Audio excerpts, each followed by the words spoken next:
1943년 1월 22일 오전 9시 17분.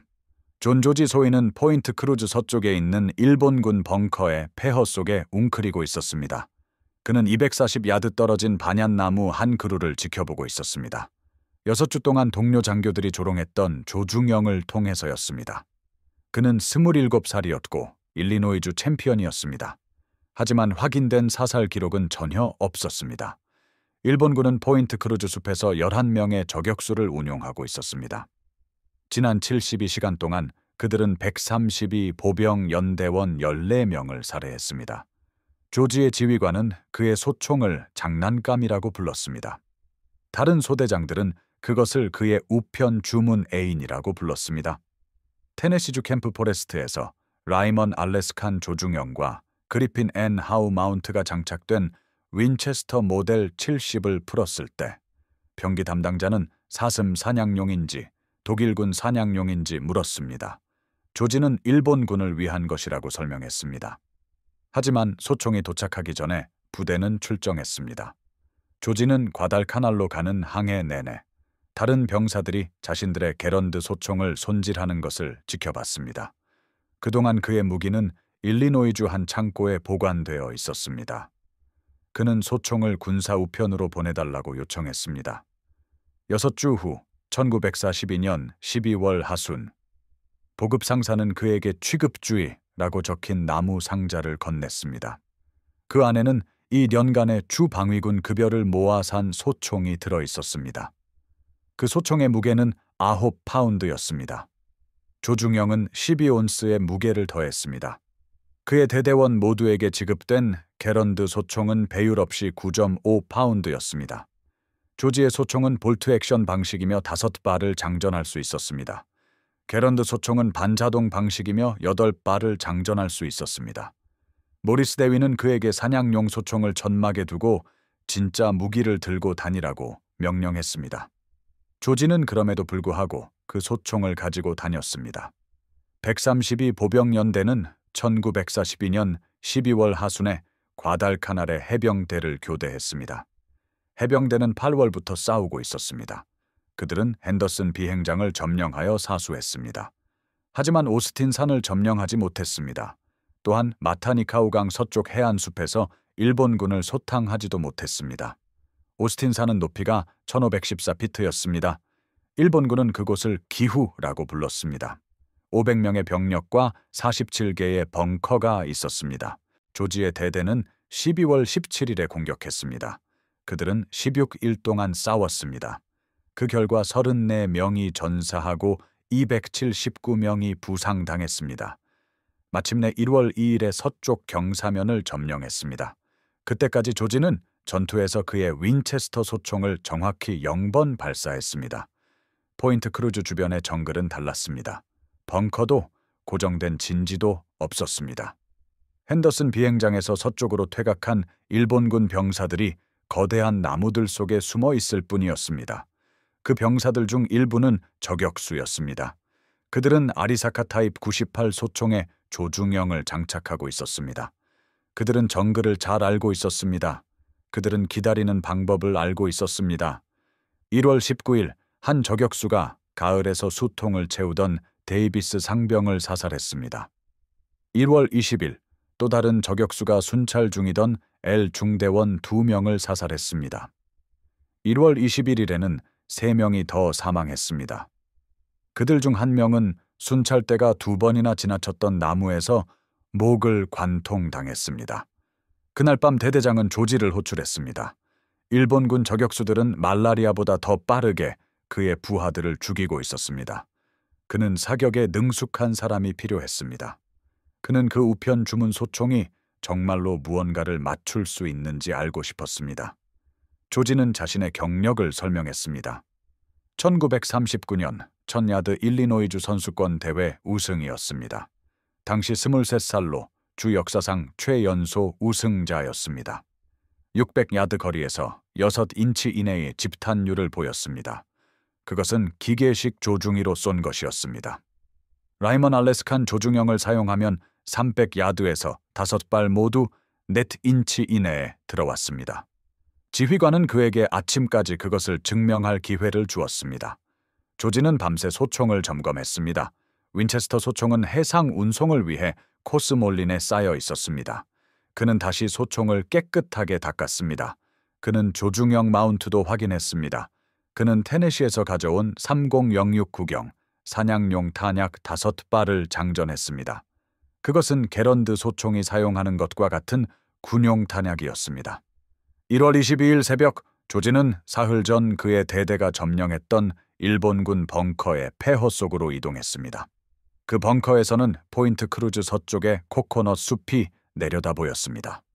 첩보에 따르면 일본군 저격수들은 그 지역의 큰 나무들, 즉 반얀나무에서 활동했습니다. 일부 반얀나무는 높이가 90피트에 달했고 몸통은 8피트 두께였습니다. 저격수는 새벽 전에 그 나무 중 하나에 올라 하루 종일 보이지 않고 앉아 있을 수 있었습니다. 조지는 관측병도 무전병도 데려오지 않았습니다. 오직 그의 소총과 수통 그리고 스트리퍼 클립에 든 60발의 탄약뿐이었습니다. 그는 벙커의 자리를 잡고 조중형을 통해 나무들을 지켜보기 시작했습니다. 라이먼 알래스칸 조중형은 2.5 배율이었습니다. 큰 배율은 아니었지만 육안으로는 놓칠 수 있는 나뭇가지의 움직임을 포착하기에는 충분했습니다. 정글은 결코 조용하지 않았습니다. 새들과 곤충 소리, 멀리서 들려오는 포격 소리가 있었습니다. 조지는 소음을 걸러내고 움직임에 집중하는 법을 배웠습니다. 그는 나무들을 천천히 왼쪽에서 오른쪽으로, 위에서 아래로 살폈습니다. 9시 17분, 그는 그것을 보았습니다. 나뭇가지 하나가 움직였습니다. 바람은 없었습니다. 240야드 떨어진 반얀나무 위 87피트 높이에서 작은 움직임이었습니다. 조지는 지켜봤습니다. 나뭇가지가 다시 움직였습니다. 그리고 그는 형태를 보았습니다. 어두운 옷을 입은 남자가 3개의 나뭇가지가 만나는 갈라진 틈에 자리 잡고 있었습니다. 일본군 저격수는 동쪽을 향해 있었습니다. 그는 조지의 대대가 보급품을 옮기던 길을 주시하고 있었습니다. 조지는 조중형을 조정했습니다. 바람 때문에 오른쪽으로 2번 딸깍 소리를 냈습니다. 그는 호흡을 가다듬었습니다. 윈체스터 소총의 반가소에는 유리처럼 매끄러웠고 3.5파운드의 압력이었습니다. 그는 전쟁 전에 캠프 페리에서 그것을 조정하는 데 여러 시간을 보냈습니다.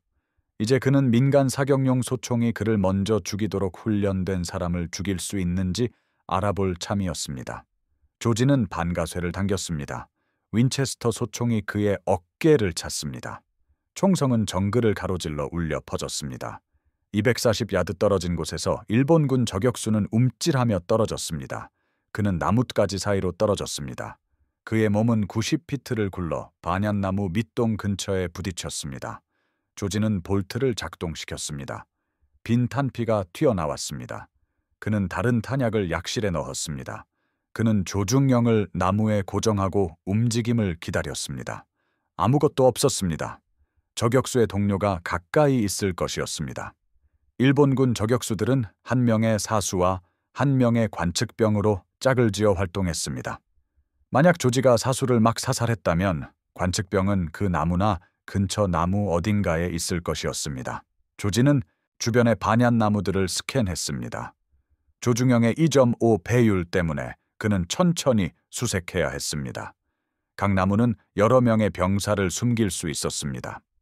정글의 캐노피는 그림자를 드리워 세심한 관찰 없이는 형태를 구별하기 불가능하게 만들었습니다.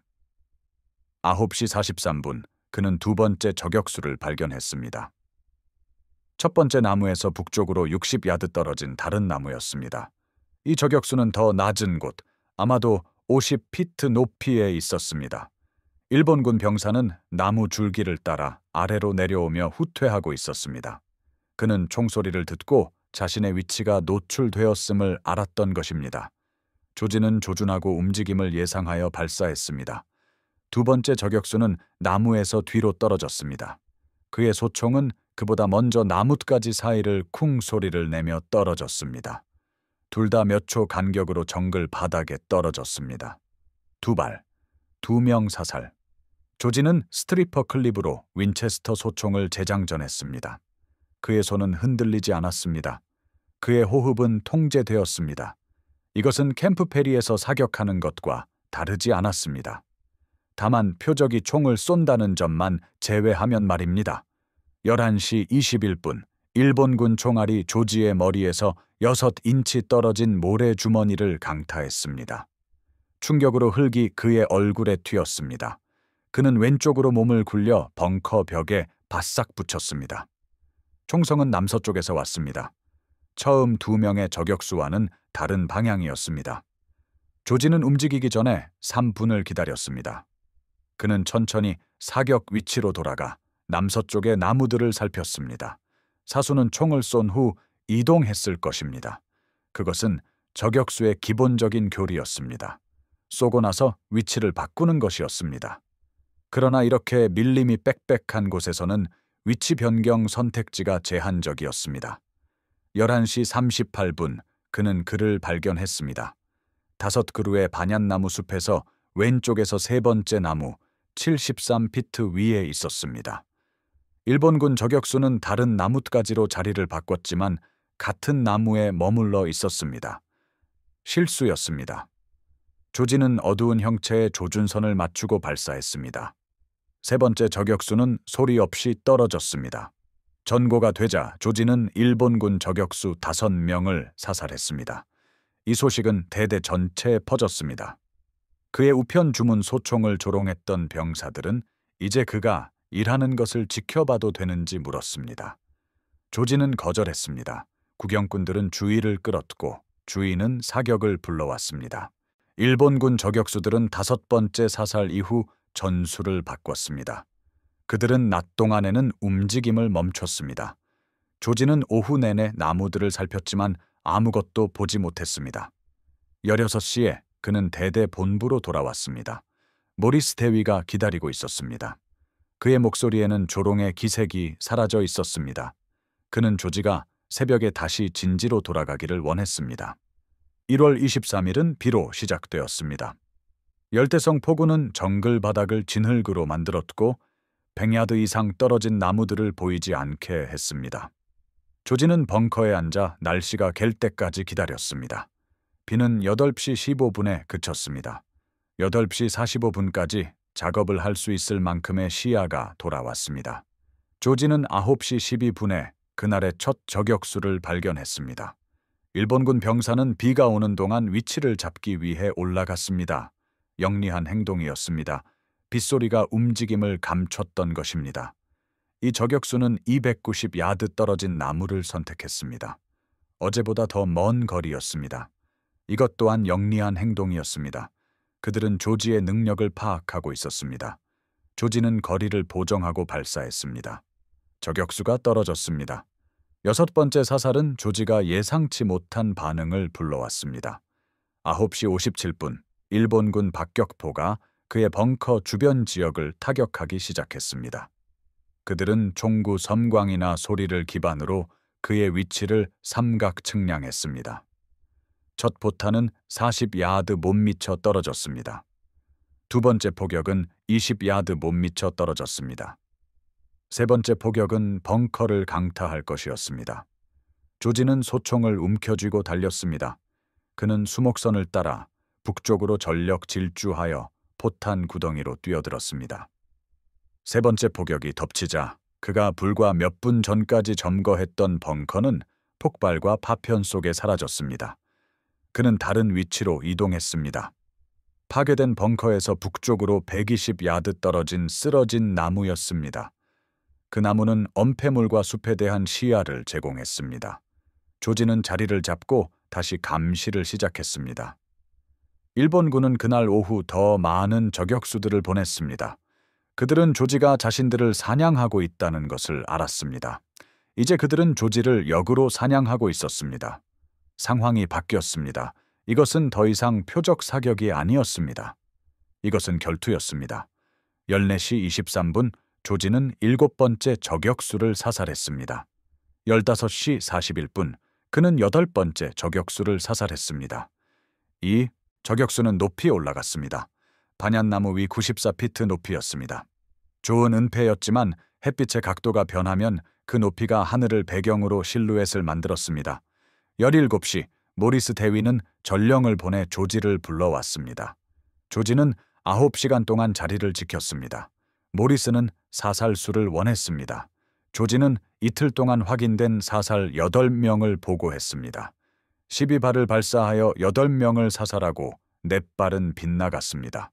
모리스는 조지에게 1월 24일 새벽부터 저격 작전을 계속하라고 지시했습니다. 그날 밤 조지는 그의 윈체스터 소총을 청소하며 숫자를 계산했습니다. 포인트 크루즈 숲에서 활동하던 일본군 저격수는 11명이었습니다. 이제 8명은 죽고 3명이 남았습니다. 그 3명은 가장 뛰어난 저격수들, 즉 가장 오랫동안 살아남은 자들이었습니다. 그리고 이제 그들은 조지가 어떻게 생겼는지, 그가 어떤 소총을 가지고 있는지 정확히 알고 있었습니다. 조지는 윈체스터 소총에 새 탄약 5발을 장전하고 잠을 청했습니다. 새벽 3시, 그는 포기하고 소총을 무릎에 얹은 채 천막에 앉았습니다. 비는 새벽 4시 15분에 다시 시작되었습니다. 새벽 5시 30분까지 비는 너무 강해져 새벽 작전이 지연될 것이었습니다. 조지는 그 시간을 이용해 새로운 위치로 이동했습니다. 벙커도 쓰러진 나무도 아닌 일본군이 예상치 못할 만한 곳이었습니다. 그는 이전 위치에서 남쪽으로 70야드 떨어진 곳을 선택했습니다. 그것은 12월에 해병대가 기관총 진지로 사용했던 큰 바위들이 모인 곳이었습니다. 그 위치는 좋은 엄폐물과 숲으로 향하는 교차 사격을 제공했습니다. 그는 자리를 잡고 비가 그치기를 기다렸습니다. 7시 43분, 비는 가늘게 흩뿌리는 정도로 약해졌습니다. 시야가 좋아졌습니다. 조지는 나무들을 살피기 시작했습니다. 1월 24일 8시 17분, 그는 9번째 저격수를 발견했습니다. 일본군 병사는 190야드 떨어진 야자나무에 자리 잡고 있었습니다. 낮게 겨우 40피트 높이에 있었습니다. 특이한 위치였습니다. 대부분의 저격수들은 더 나은 시야 확보를 위해 높이 올라갔습니다. 이 저격수는 높은 위치 대신 은폐를 선택한 것이었습니다. 야자 잎들은 지상에서는 보이지 않는 자연적인 은폐물을 만들었습니다. 하지만 조지는 지상에 있지 않았습니다. 그는 바위 위에 높이 자리 잡고 있었습니다. 그 각도 덕분에 그는 야자 잎들 사이로 아래를 내려다볼 수 있었습니다. 그는 저격수의 어깨와 머리의 어두운 형태를 볼 수 있었습니다. 조지는 조준하고 호흡을 가다듬으며 반가쇠를 당기기 시작했습니다. 그러다가 그는 멈췄습니다. 뭔가 잘못된 것이었습니다. 그 위치는 너무나 명백했고 너무 쉬웠습니다. 조지는 사흘 동안 저격수들을 쫓고 있었습니다. 그는 8명을 사살했습니다. 남은 3명은 초보적인 실수를 저지르지 않을 것이었습니다. 그들은 높은 곳에 있는 사수가 자신들을 발견할 수 있는 곳에 자리 잡지 않을 것이었습니다. 미끼가 아니라면 말입니다. 조지는 소총을 내리고 주변 나무들을 살폈습니다. 만약 야자나무에 있는 저격수가 미끼라면 진짜 사수는 그를 엄호하는 위치에 있을 것이었습니다. 그 사수는 총을 쏠 사람을 예의주시하며 총구 섬광을 기다릴 것이었습니다. 그리고 즉시 응사할 준비를 하고 있을 것이었습니다. 조지는 왼쪽에서 오른쪽으로, 위에서 아래로 체계적으로 나무들을 살폈습니다.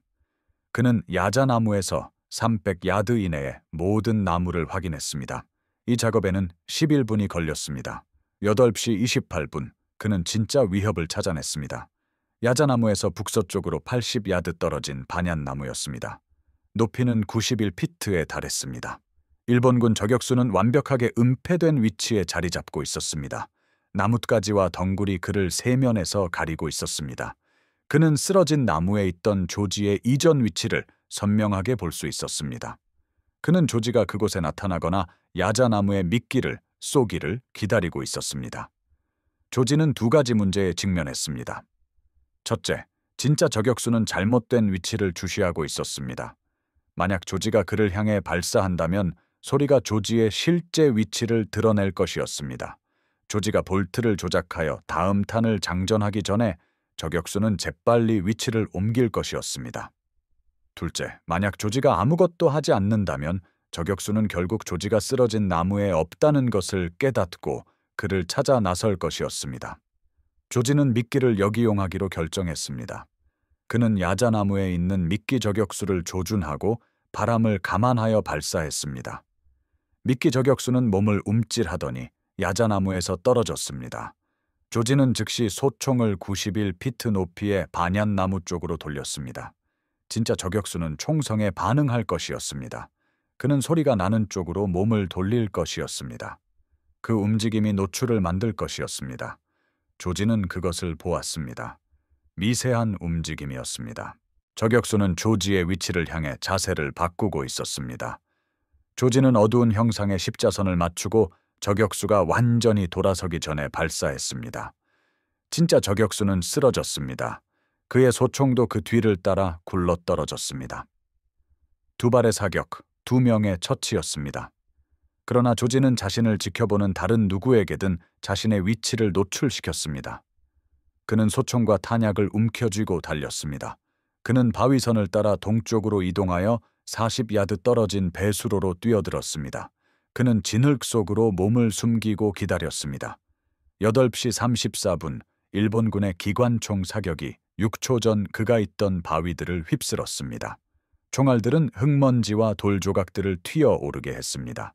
사격은 17초 동안 계속되었습니다. 사격이 멈추자 조지는 움직이기 전에 60까지 세었습니다. 그는 다시 위치를 옮겼습니다.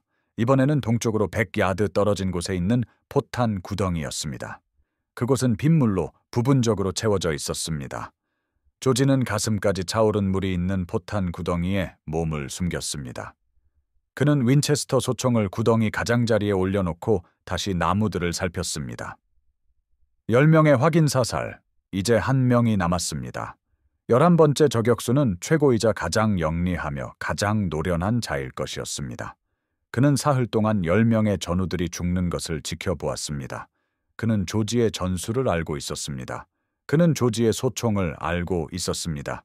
그는 조지의 대략적인 위치도 알고 있었습니다. 그리고 그 나무들 어딘가에서 그는 지켜보고 기다리고 계획을 세우고 있었습니다. 조지는 스코프를 통해 정글을 훑었습니다.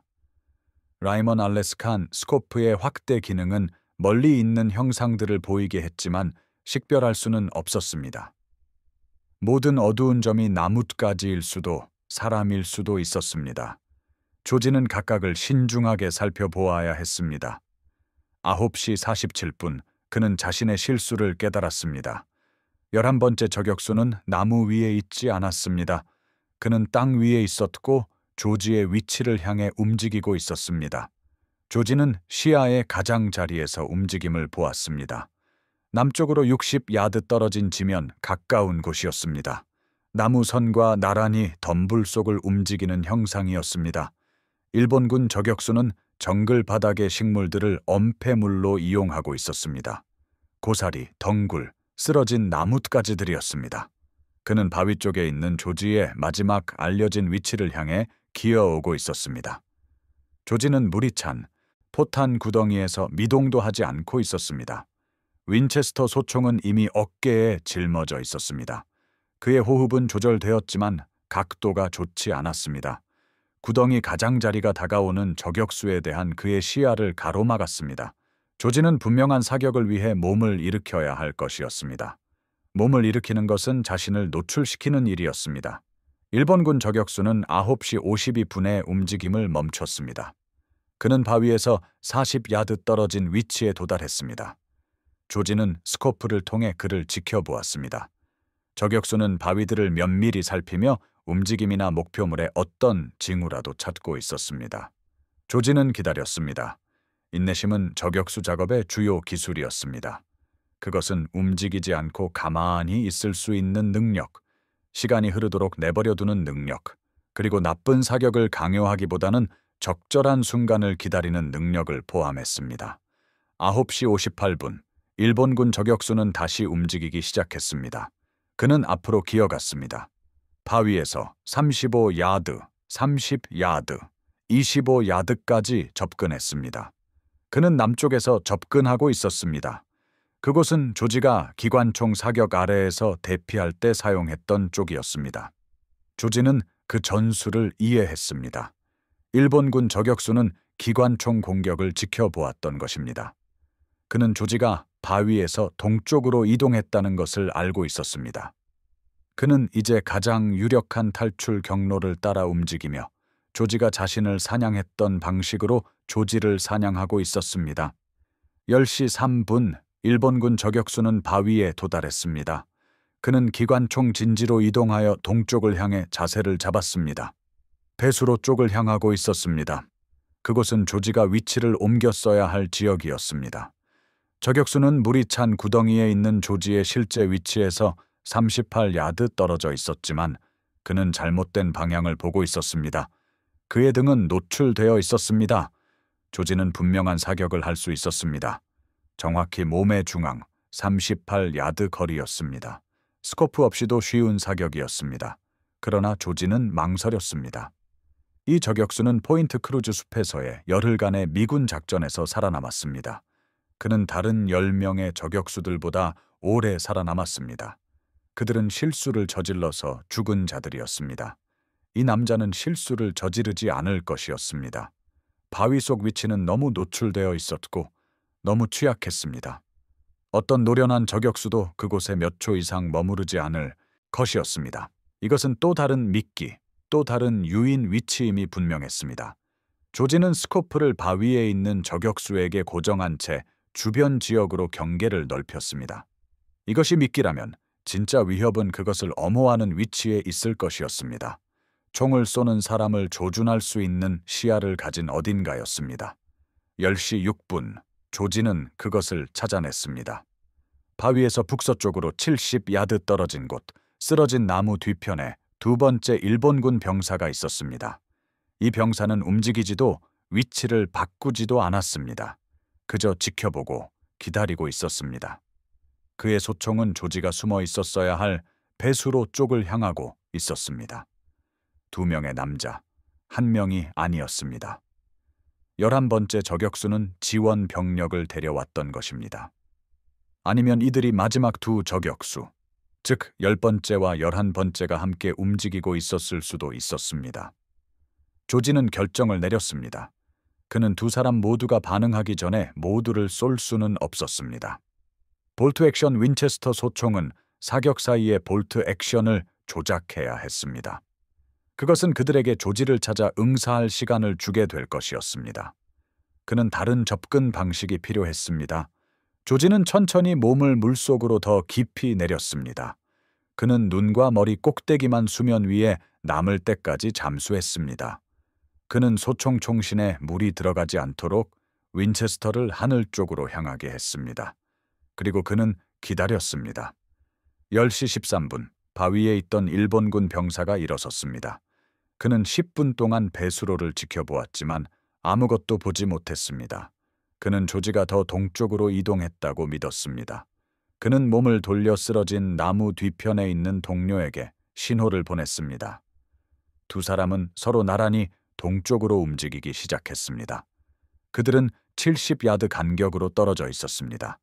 그들은 조지를 몰아내거나 그의 위치를 찾기 위해 수색 작전을 펼치고 있었습니다. 조지는 물속에서 움직이지 않고 있었습니다. 2명의 일본군 병사가 그의 구덩이를 지나쳤습니다. 그들은 이제 조지와 나무선 사이에 있었습니다. 그들의 등은 노출되어 있었습니다. 조지는 물속에서 솟아올랐습니다. 그는 천천히 소리 없이 윈체스터 소총을 어깨에 짊어졌습니다. 총신에서, 군복에서, 얼굴에서 물이 뚝뚝 떨어졌습니다.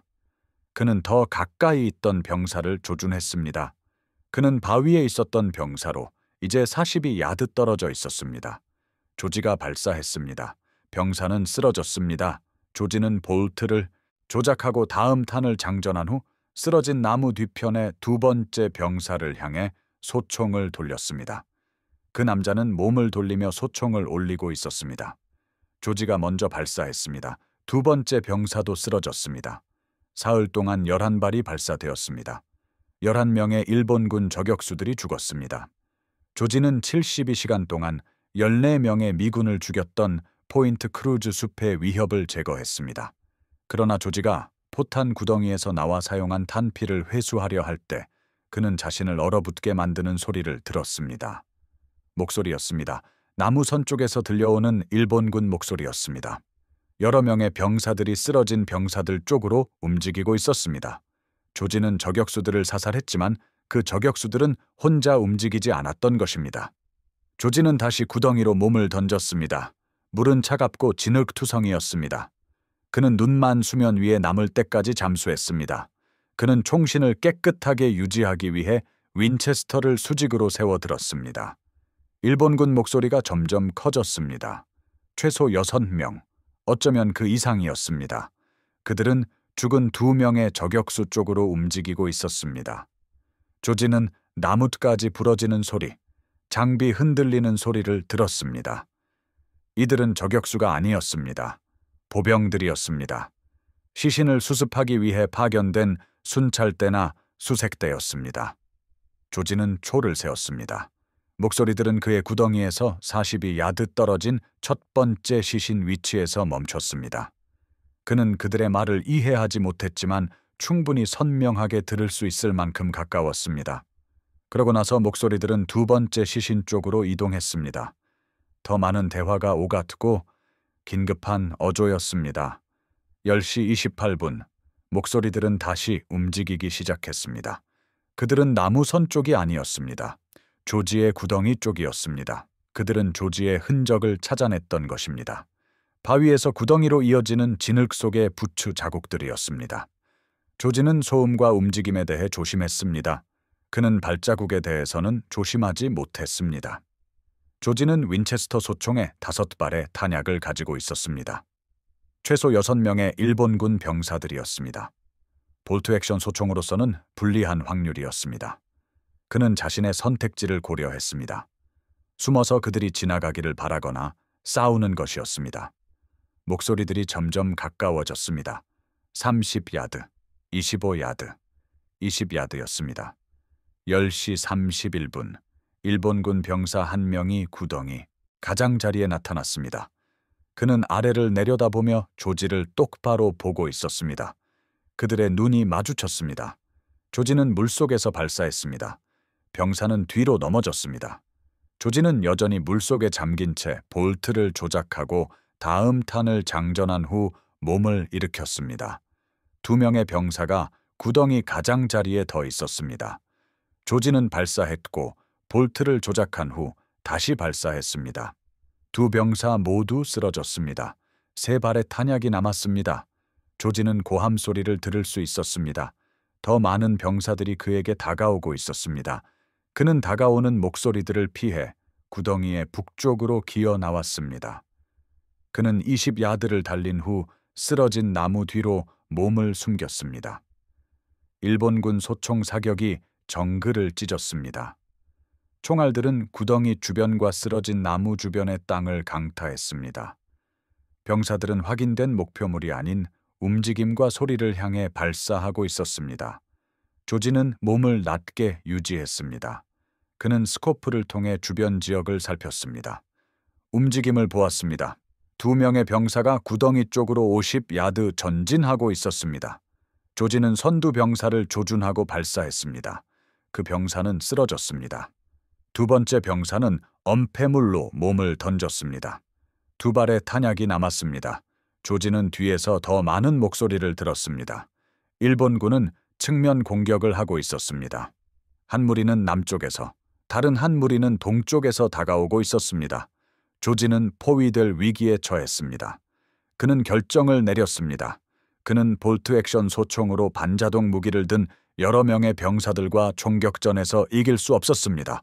그는 접촉을 끊고 미군 전선 쪽으로 돌아가야 했습니다. 조지는 소총을 움켜쥐고 북쪽으로 달렸습니다. 그는 정글의 덤불 속을 질주했습니다. 덩굴이 그의 부츠에 걸렸습니다. 나뭇가지들이 그의 얼굴을 때렸습니다. 일본군 소총 사격이 그를 뒤따랐습니다. 총알들이 휙소리를 내며 지나갔고 나무에 맞았으며 흙먼지를 튀어오르게 했습니다. 조지는 90초 동안 달린 후 또 다른 포탄 구덩이로 뛰어들었습니다. 이 구덩이는 말라 있었습니다. 그는 구덩이 벽에 몸을 바싹 붙이고 귀를 기울였습니다. 일본군 목소리들은 이제 멀리서 들려왔습니다. 그들은 추격하지 않았습니다. 그들은 죽은 병사들 주위에 재집결하고 있었습니다. 조지는 소총을 확인했습니다. 개머리판에는 진흙이 묻어 있었고 총신에서는 여전히 물이 뚝뚝 떨어지고 있었습니다. 그에게는 2발의 탄약이 남아 있었고 클립은 없었습니다. 탄 클립들은 그의 배낭 안에 있었습니다. 그 배낭은 물이 찬 구덩이 근처 어딘가에 있었습니다. 10시 47분, 조지는 다시 움직이기 시작했습니다. 그는 뛰지 않았습니다. 몸을 낮추고 지형을 이용해 엄폐하며 걸었습니다. 그는 미군 전선 쪽으로 북동쪽으로 이동했습니다. 정글은 조용했습니다. 목소리도 움직임도 없었습니다. 오직 자신의 숨소리와 멀리서 들리는 포격 소리뿐이었습니다. 11시 13분, 조지는 미군 경계선에 도달했습니다. 해병대 보초병이 그에게 정지 명령을 내렸습니다. 조지는 자신의 신분을 밝혔습니다. 보초병은 그를 통과시켰습니다. 조지는 대대 본부로 걸어가 모리스 대위에게 보고했습니다. 모리스는 모든 내용을 상세히 브리핑해달라고 요청했습니다. 조지는 다음과 같이 보고했습니다. 그는 나흘 동안 11명의 일본군 저격수를 사살했습니다. 저격수들을 향해 12발을 발사하여 11발을 명중시켰습니다. 이후 보병과의 교전이 벌어졌습니다. 이 교전에서 3명을 더 사살했습니다. 총 5발의 총알을 사용했습니다.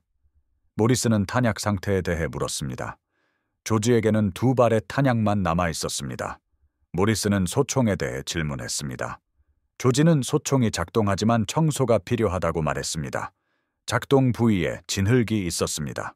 총열에는 물이 고여 있었습니다. 모리스는 조지에게 소총을 닫고 쉬라고 지시했습니다. 다음 날 작전은 없었습니다. 대대는 동쪽으로 이동하고 있었습니다. 포인트 크루즈 숲은 더 이상 우선순위가 아니었습니다. 일본군은 과달카날에서 철수하고 있었습니다. 정보에 따르면 이들은 이 주 내에 철수를 완료할 것이라고 합니다.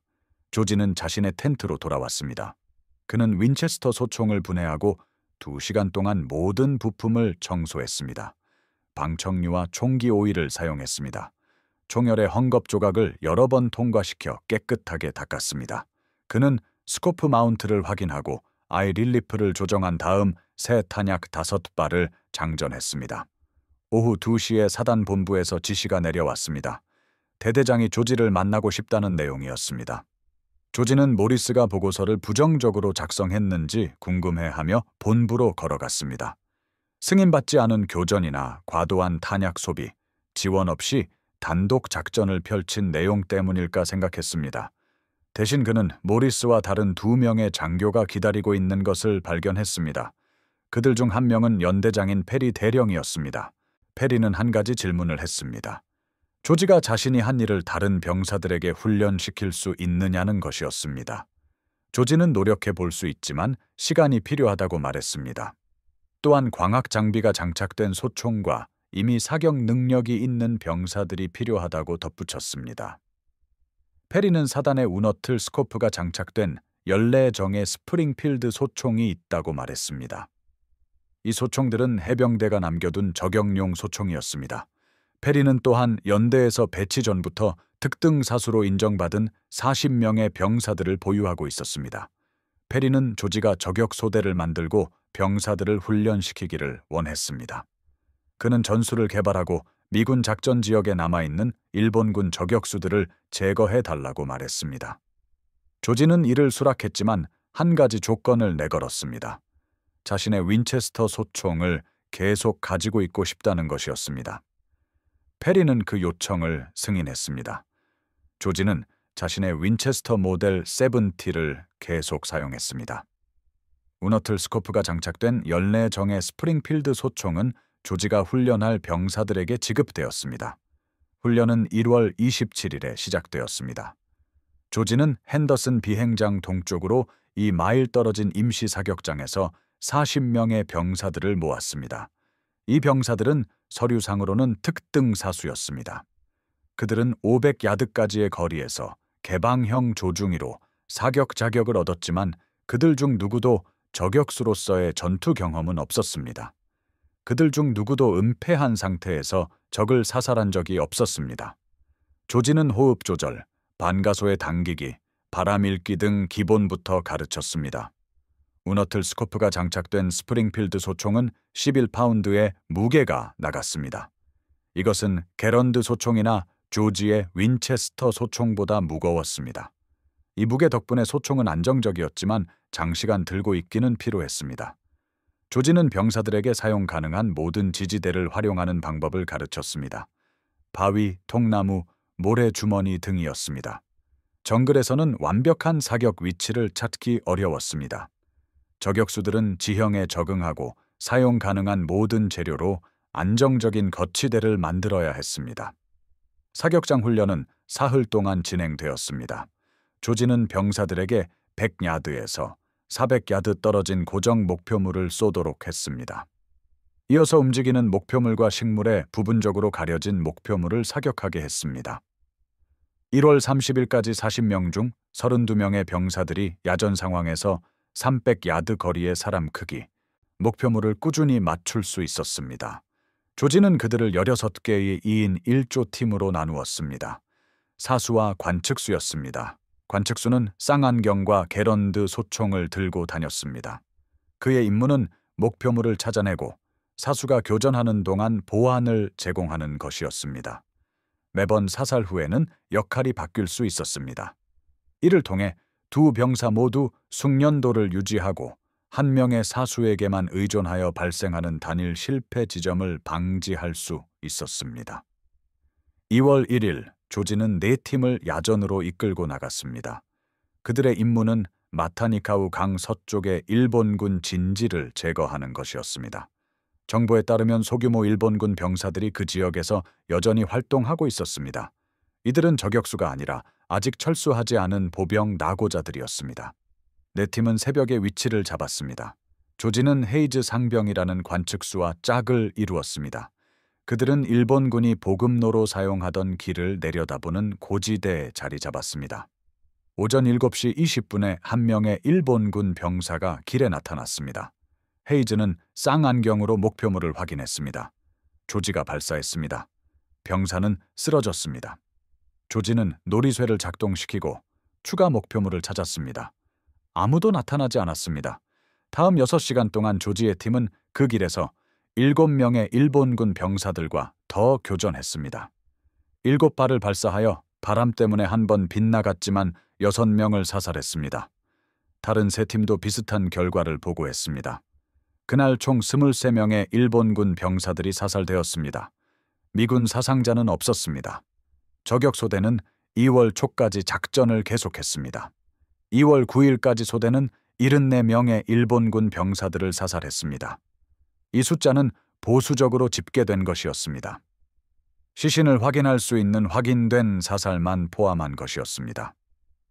이 기간 동안 일본군의 철수는 가속화되었습니다. 구축함들이 밤에 과달카날 서쪽 끝에 에스페란스 고제서 병사들을 태우러 도착했습니다.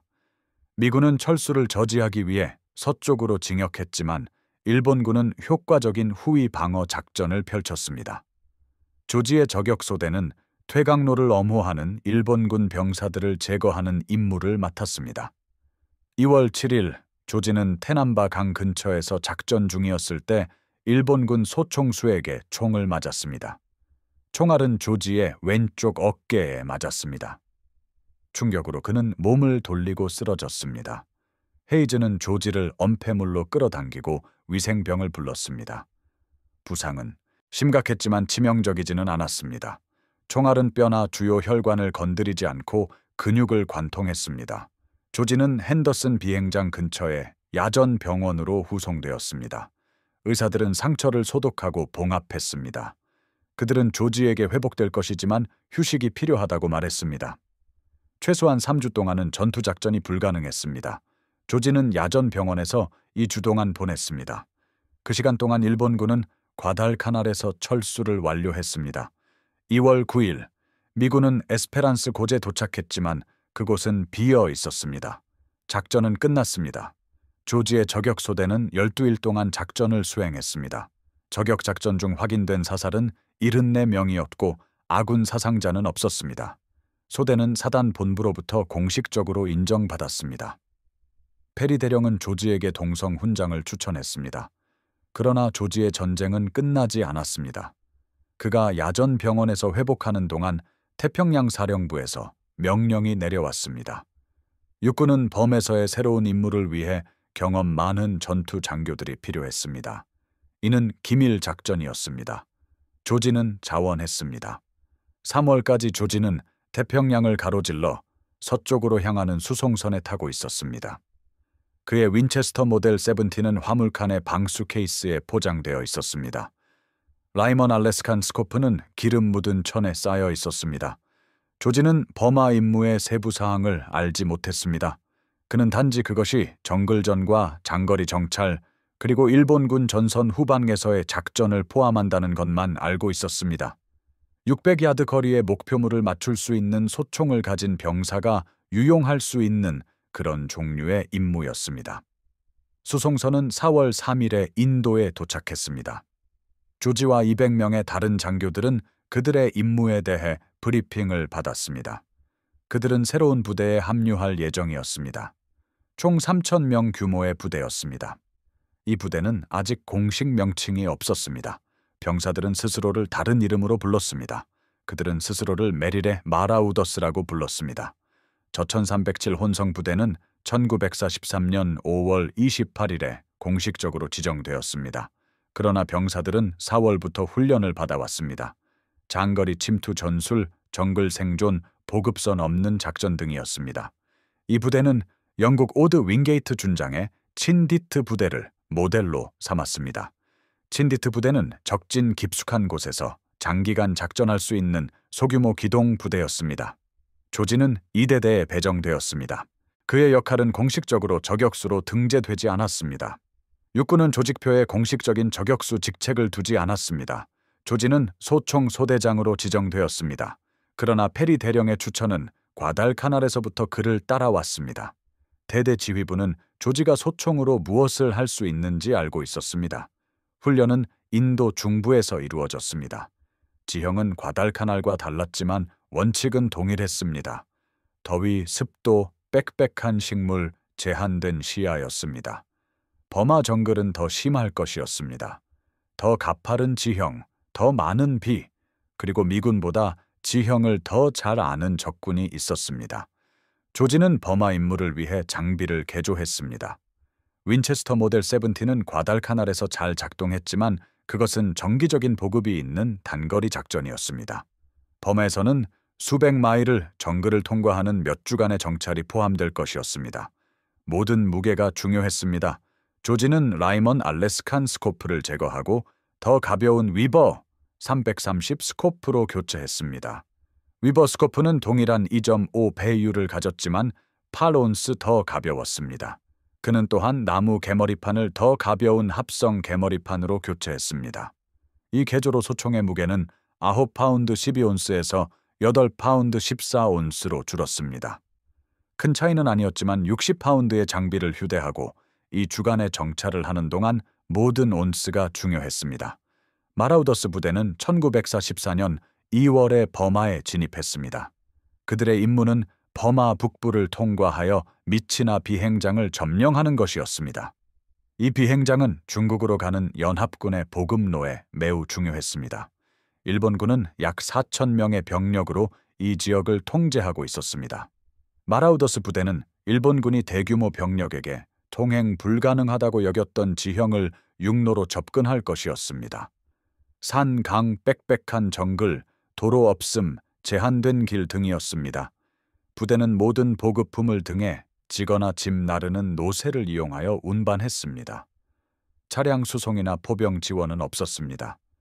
오직 소총과 박격포, 그리고 불가능한 지형을 빠르게 이동할 수 있는 능력만 있었습니다.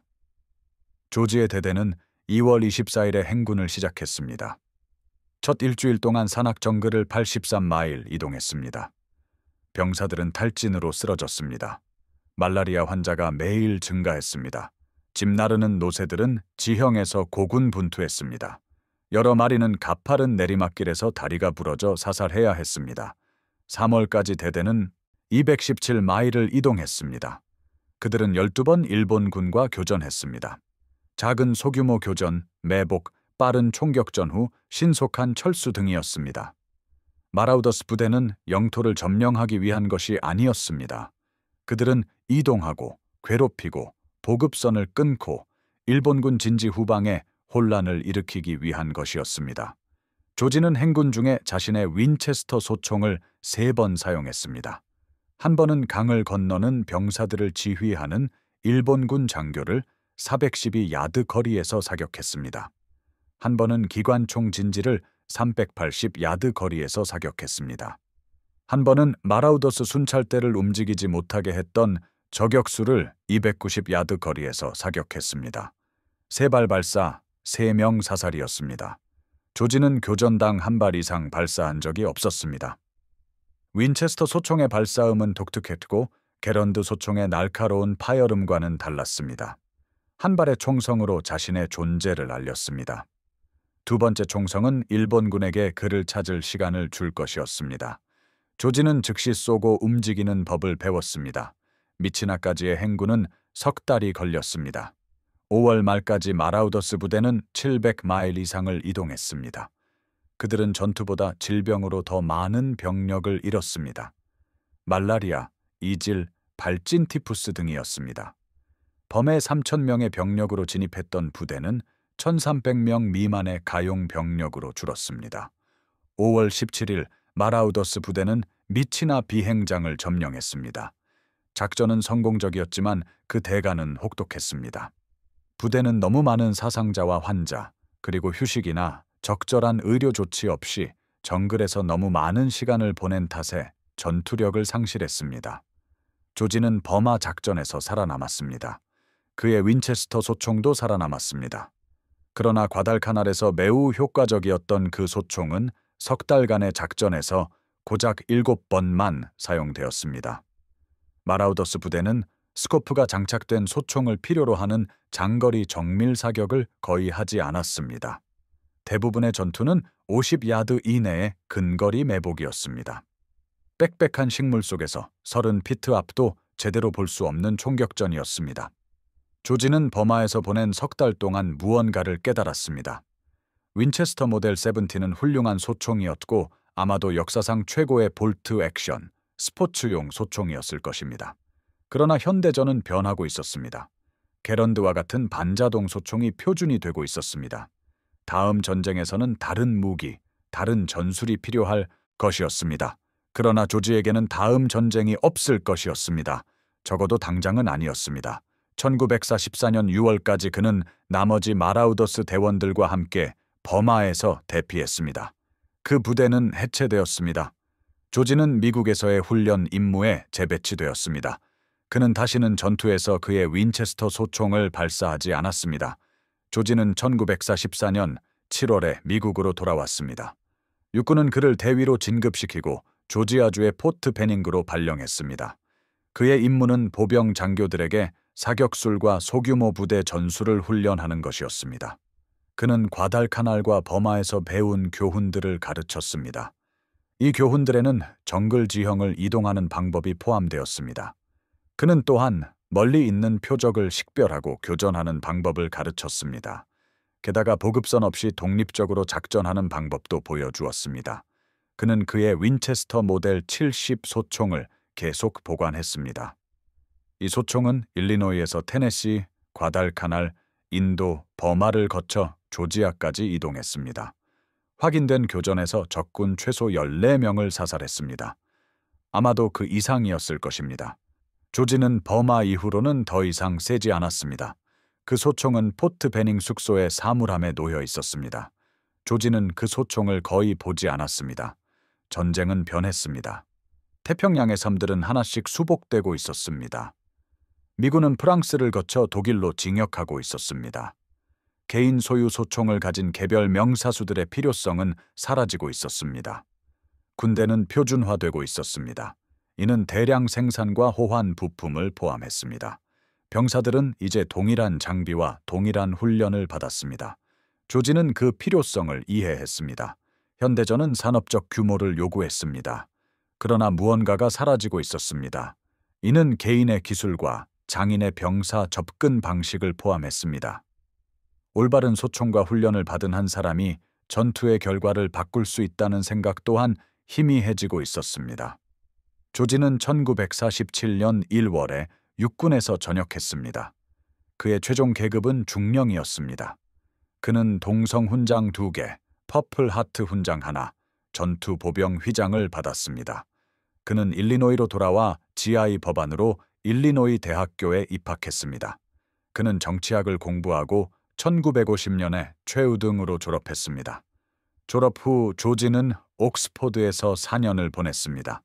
그는 이어서 영국령 동아프리카에서 4년 동안 머물렀습니다. 그곳에서 그는 지역, 정치와 기관들을 연구했습니다. 그는 결국 워싱턴 DC에 정착했습니다. 그는 아프리카 아메리칸 관계 연구소의 전무이사로 일했습니다. 나중에 그는 국무부의 외교관 연수원에 합류했습니다. 그는 아프리카 문제 컨설턴트 및 강사로 일했습니다. 조지는 그 시절 동안 과달카날이나 버마에 대해 공개적으로 이야기한 적이 없었습니다. 그는 자신이 태평양에서 복무했다는 것을 아는 동료들이 있었습니다. 그러나 그들은 포인트 크루즈에 대해 알지 못했습니다. 그들은 일본군 저격수들에 대해서도 알지 못했습니다. 그들은 그의 집에 보관되어 있던 윈체스터 모델 70에 대해서도 알지 못했습니다. 1947년에 조지는 일어난 일을 기록하기로 결정했습니다. 이는 출판을 위한 것이 아니라 단지 자신의 기록을 위해서였습니다. 그는 세부 사항이 아직 생생할 때 정글전의 무기와 전술을 문서화하고 싶었습니다. 그는 6개월 동안 글을 썼습니다. 그 원고는 400페이지가 넘게 늘어났습니다. 전미총기협회의 한 친구가 원고를 읽고 출판을 제안했습니다. 조지는 내켜하지 않았습니다. 그 책은 기술적인 내용을 담고 있었습니다. 여기에는 소총, 탄약, 탄도학에 대한 자세한 설명이 포함되었습니다. 이것은 일반 독자들이 흥미를 가질 만한 내용이 아니었습니다. 그러나 전미총기협회는 그를 설득했습니다. 그 책은 1947년에 분노 속의 총성이라는 제목으로 출판되었습니다. 그것은 총기 애호가들과 군사 역사가들 사이에서 고전이 되었습니다. 그 책은 과달카날과 범에서의 조지의 경험을 임상적 정확성으로 묘사했습니다. 그 책에는 꾸밈이나 영웅 숭배가 없었습니다. 단지 전투에서 무엇이 효과적이었고 무엇이 그렇지 않았는지에 대한 사실과 관찰만이 담겨 있었습니다. 그 책은 오늘날에도 여전히 인쇄되어 있습니다. 그것은 또한 제2차 세계 대전 소형 무기를 연구하는 수집가와 역사가들이 참고 자료로 사용하고 있습니다. 일본 무기에 대한 조지의 묘사는 현존하는 가장 상세한 현대 기록 중 일부로 남아 있습니다. 조지는 미국이 3번의 전쟁을 더 치르는 것을 보며 살았습니다. 이 전쟁들은 한국전쟁, 베트남 전쟁, 걸프 전쟁입니다. 그는 가랜드부터 M14, M16까지 군용 소총의 진화를 지켜보았습니다. 그는 저격이 전용 훈련과 장비를 갖춘 공식적인 군사 전문 분야가 되는 것을 보았습니다. 그는 제2차 세계 대전의 교훈이 새로운 세대의 병사들에 의해 다시 배우고 다듬어지는 것을 지켜보았습니다. 존 조지는 2009년 1월 3일에 사망했습니다. 그는 93세였습니다. 과달카날에서 일본군 저격수들을 사살했던 윈체스터 모델 70 소총은 버지니아주 페어팩스에 있는 국립총기 박물관에 기증되었습니다. 그것은 역사적 설명이 담긴 명판과 함께 진열장에 놓여 있습니다. 대부분의 방문객은 멈추지 않고 지나칩니다. 그것은 다른 빈티지 사냥용 소총처럼 보입니다. 그러나 그것은 그렇지 않습니다. 그것은 우편 주문 조중형을 가진 주 챔피언 명사수가 전문적으로 훈련된 군 저격수들보다 더 잘 쏠 수 있다는 것을 증명한 소총입니다. 이 소총은 전체 대대가 2주 동안 해내지 못했던 포인트 크루즈 숲을 정리했습니다. 그것을 단 4일 만에 해냈습니다. 미군은 이 소총 덕분에 현대전에서 개인 사격술에 대한 생각을 바꾸었습니다. 이 이야기가 우리에게 그랬던 것처럼 여러분에게도 감동을 주었다면 좋아요 버튼을 눌러주세요. 좋아요 하나하나가 유튜브에게 이 이야기를 더 많은 사람들에게 보여주라고 말합니다. 구독을 누르고 알림을 켜주세요. 우리는 매일 먼지 쌓인 기록 보관소에서 잊혀진 이야기들을 구출하고 있습니다. 이들은 기술과 용기로 자신을 증명한 소총수들의 이야기입니다. 우리는 실제 사람들과 실제 영웅담을 공유합니다. 시청해 주셔서 감사합니다. 존 조지가 침묵 속에 사라지지 않도록 도와주셔서 감사합니다. 이 사람들은 기억될 가치가 있습니다. 그리고 여러분이 그것을 가능하게 돕고 있습니다.